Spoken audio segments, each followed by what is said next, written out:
بسم اللہ الرحمن الرحیم۔ السلام علیکم۔ پیرس میں ابراہیم نام کا ایک آدمی اپنی بیوی بچوں کے ساتھ ایک جھونپڑی میں رہتا تھا۔ وہ ایک معمولی اوقات کا عیالدار تھا، مگر تھا بہت ایماندار اور سخی۔ اس کا گھر شہر سے 10 میل دور تھا۔ اس کی جھونپڑی کے پاس سے ایک پتلی سی سڑک جاتی تھی۔ ایک گاؤں سے دوسرے گاؤں کو مسافر اسی سڑک سے آتے جاتے تھے۔ راستے میں آرام کرنے کے لیے اور کوئی جگہ نہ ہونے کی وجہ سے مسافروں کو ابراہیم کا دروازہ کھٹکھٹانا پڑتا تھا۔ ابراہیم ان کی مناسب خاطرداری کرتا۔ مسافر ہاتھ منہ دھو کر جب ابراہیم کے گھر والوں کے ساتھ کھانے بیٹھتے تو کھانے سے پہلے ابراہیم ایک چھوٹی سی دعا پڑھتا اور خدا کا اس کی مہربانی کے لیے شکریہ ادا کرتا۔ بعد میں باقی سب آدمی بھی اس دعا کو دہراتے۔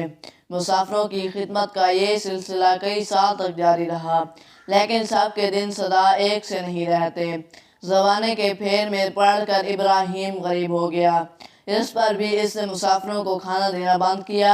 وہ اور اس کے بیوی بچے دن میں ایک بار کھانا کھاتے اور ایک وقت کا کھانا بچا کر مسافروں کے لیے رکھ دیتے تھے۔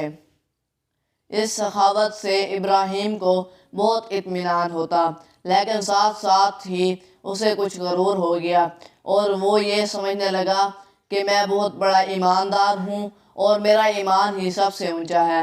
ایک دن دوپہر کو اس کے دروازے پر ایک تھکا ماندہ بوڑھا آیا۔ وہ بہت ہی کمزور تھا۔ اس کی کمر کمان کی طرح جھک گئی تھی اور کمزوری کے باعث اس کے قدم بھی سیدھے نہیں پڑ رہے تھے۔ اس نے ابراہیم کا دروازہ کھٹکھٹایا۔ ابراہیم اسے اندر لے گیا اور آگ کے پاس جا کر بٹھا دیا۔ کچھ دیر آرام کر کے بوڑھا بولا، بیٹا میں بہت دور سے آ رہا ہوں، مجھے بہت بھوک لگ رہی ہے۔ ابراہیم نے جلدی سے کھانا تیار کروایا اور جب کھانے کا وقت ہوا تو اپنے قاعدے کے مطابق ابراہیم نے دعا کی۔ اس دعا کو اس کے بیوی بچوں نے اس کے پیچھے کھڑے ہو کر دہرایا۔ ابراہیم نے دیکھا وہ بوڑھا چپ چاپ بیٹھا ہے۔ اس پر اس نے بوڑھے سے پوچھا، کیا تم ہمارے مذہب میں یقین نہیں رکھتے؟ تم نے ہمارے ساتھ دعا کیوں نہیں کی؟ بوڑھا بولا، ہم لوگ آگ کی پوجا کرتے ہیں۔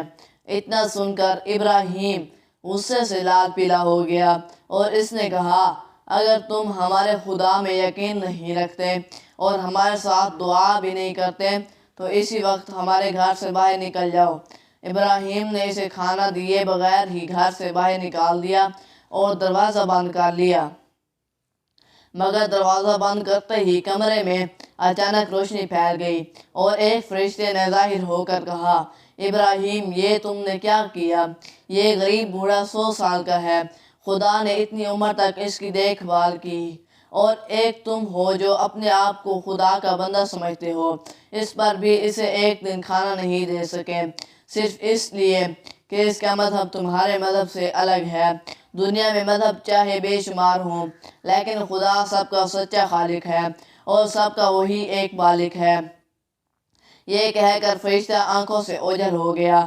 ابراہیم کو اپنی غلطی معلوم ہوئی اور وہ بھاگا بھاگا اس بوڑھے کے پاس پہنچا اور اس بوڑھے بزرگ سے معافی مانگی۔